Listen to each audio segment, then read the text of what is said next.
Selections from a preface. He who hath ears to hear, let him hear. We live in the age of Caliban. It is not necessary to read Nietzsche, Spengler, or Ortega to realize that the last man, mass man, the trousered ape, has come into his own. A case can be made that the new barbarian has been generated by the laborious and painful process by which Western man was surgically detached from his past and his God. This horizontal and vertical separation has produced a humanity without historical perspective and tradition, unconcerned about the fragility of civilization, with close ties to the irrational and the perverse. Like Kafka's Gregor Samsa, contemporary man is alienated, willing to barter his humanity to escape an intolerable situation. Like Gregor, we distinctly hear the gnashing of teeth above the clatter of the silverware. It would be a well-nigh impossible task to review the harsh attacks which have been launched against Donoso, or to explain the intense hatred this kind and charitable man has generated. Along with Pope Pius IX and the French traditionalists, he has been castigated as an enemy of the Greek spirit, a man aspiring to rekindle the fires of the Inquisition, an atavistic regression to the Dark Ages, and worse. The most profound reason for the massive hostility Donoso has inspired in the 14 decades since his death is probably his penchant for putting modernity's myths, beliefs, and institutions on the block. Donoso is a gauntlet thrown down against the good things of our public orthodoxy. If he happens to be correct, even in part, then many of our contemporaries, indeed, people of all generations dating from the French Revolution, are convicted of living a lie, their senses dulled by illusion and chatter.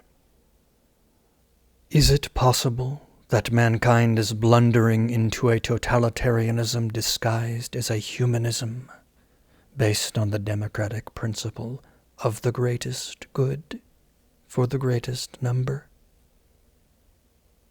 This biography of Donoso was published in 1995, and Donoso died in 1853.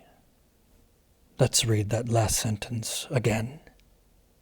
Is it possible that mankind is blundering into a totalitarianism disguised as a humanism based on the democratic principle of the greatest good for the greatest number?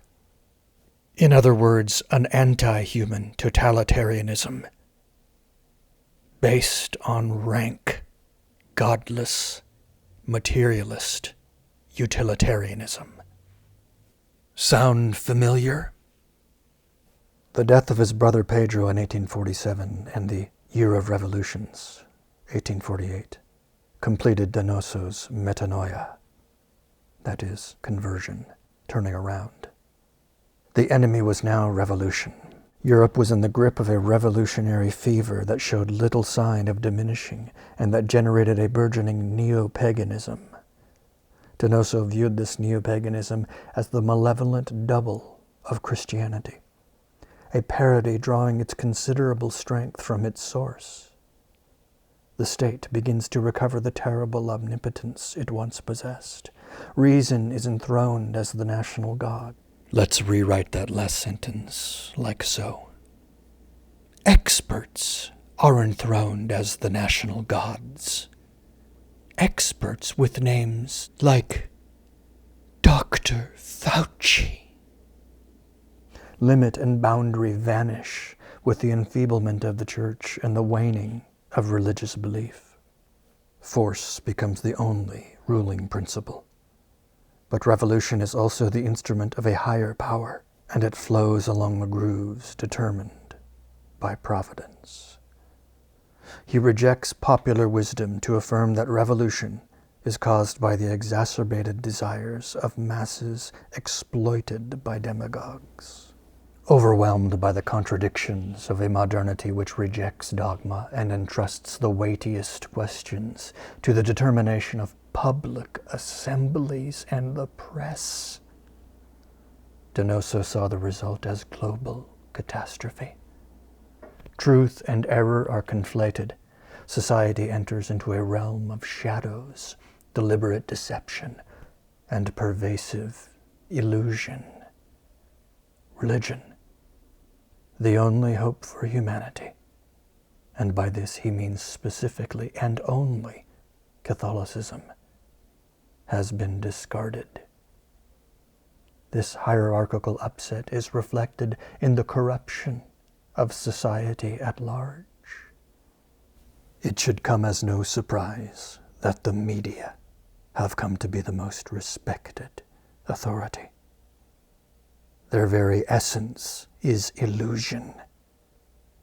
They appear to be everything they are not, and are nothing they appear to be.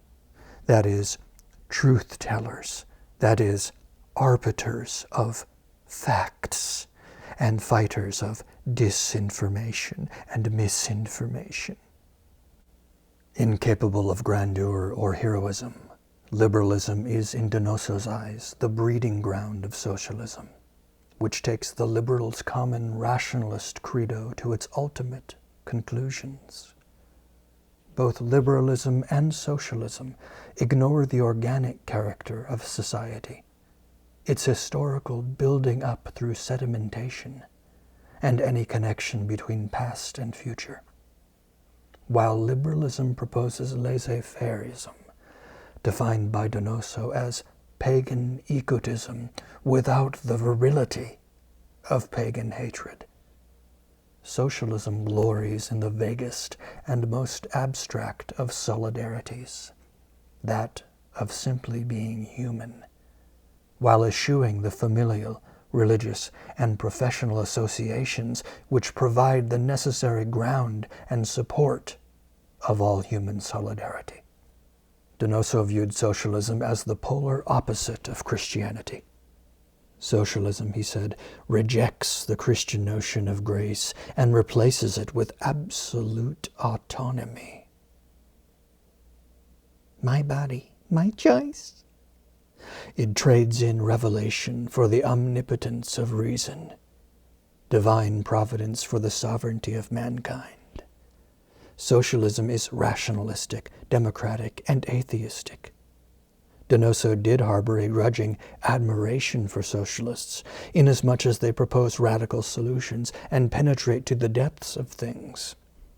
Though he agreed with de Maistre in considering them demonic, he had to concede that unlike the liberals, who just floated on the surface, the socialists possessed a theology, a system of thought, as well as their own theologians. From the beginning and throughout many vicissitudes, Donoso repeatedly affirmed that the religious domain is the foundation of all other domains. It followed, therefore, that every social or political aberration must be reducible to a religious aberration. In other words, a heresy.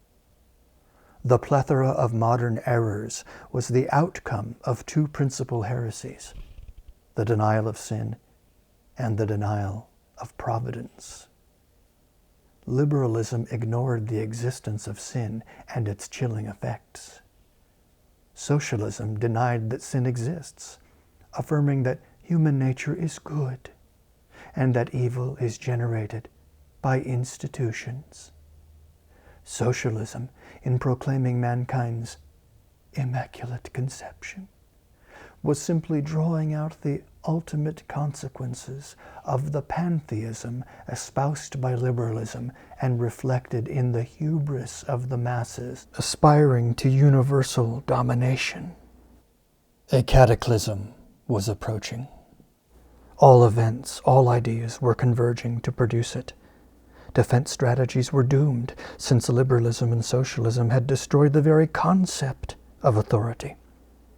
The nations had become ungovernable.